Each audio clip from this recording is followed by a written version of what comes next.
Was the creator shot on a cheap camera?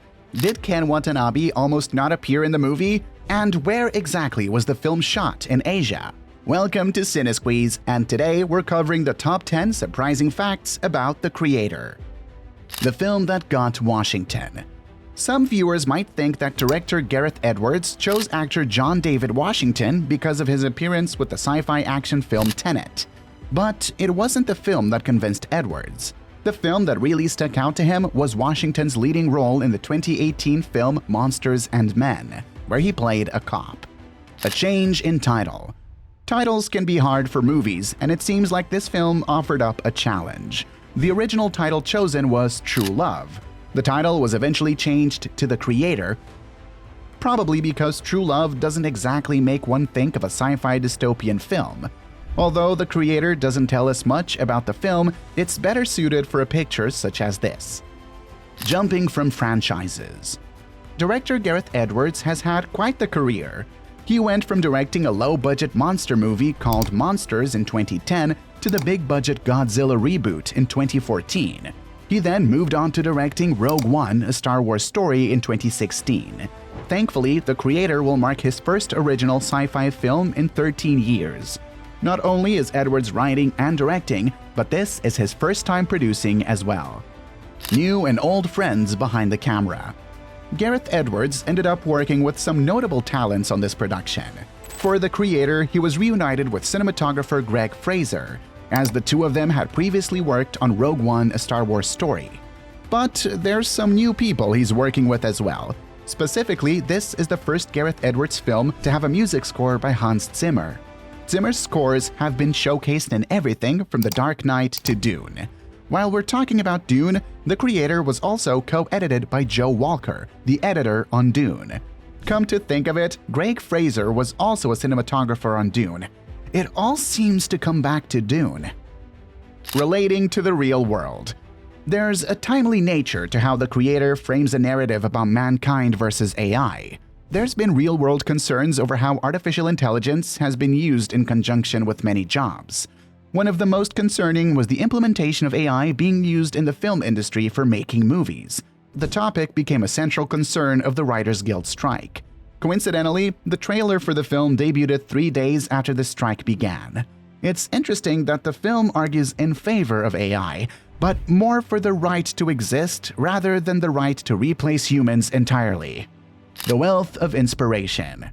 Edwards drew from more than just a handful of sci-fi films for creating The Creator.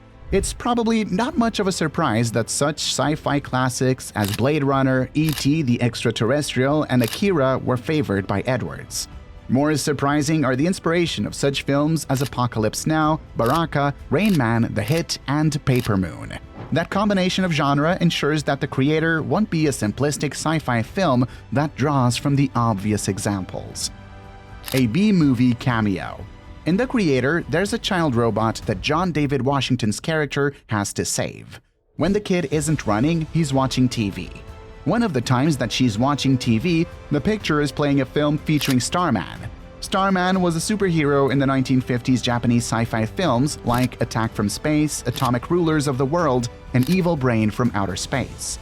Since the kid doesn't complain much while watching Starman, he does have some fascination with old and weird B-movies. Maybe Starman is her hero. From Wong to Watanabe. One of the biggest supporting roles in the film is Ken Watanabe in the role of warrior AI Heron. However, the iconic Japanese actor almost didn't land the role. The original choice for this role was Benedict Wong, a British actor of Hong Kong descent. Wong currently has a busy schedule playing the sorcerer Wong in the Marvel Cinematic Universe. Considering he's appeared in Doctor Strange in the Multiverse of Madness and She-Hulk Attorney at Law, the actor has a lot on his plate. So Watanabe won the role, and he brings his own style of unique acting to this role. Classic filming. Gareth Edwards aimed to make this sci-fi film have a look and feel of a classic Hollywood epic. To achieve this effect, he ended up shooting on a prosumer Sony FX3 camera. What's fascinating about this choice is that this is not a top-of-the-line camera typically used for blockbuster movies. Not only does this film still look good, but it also kept the budget low, considering this sci-fi epic cost $80 million total. Considering the scope and special effects, the results are amazing. Finding the right location. While forming the idea for the creator, Gareth Edwards thought long and hard about where he wanted the film to take place. Although the script mostly takes place in an amalgamated continent referred to as New Asia, he still needed a shooting location, unless he wanted every location to be digitally generated. He scouted Vietnam, Cambodia, Japan, Indonesia, Thailand, and Nepal, filming each location with the classic 1970s anamorphic lens. Most of the film ended up being shot in Thailand, with shooting locations including Suvarnabhumi Airport, Ban Mueang, Chankhlaburi, Chiang Dao, and Sam Phan Bok. So, what did you think of our list? Did you learn anything new? Were there any facts we missed? Should we have talked more about how the film portrays artificial intelligence? Let us know in the comments below. Be sure to like and subscribe for more movie lists. Thanks for watching.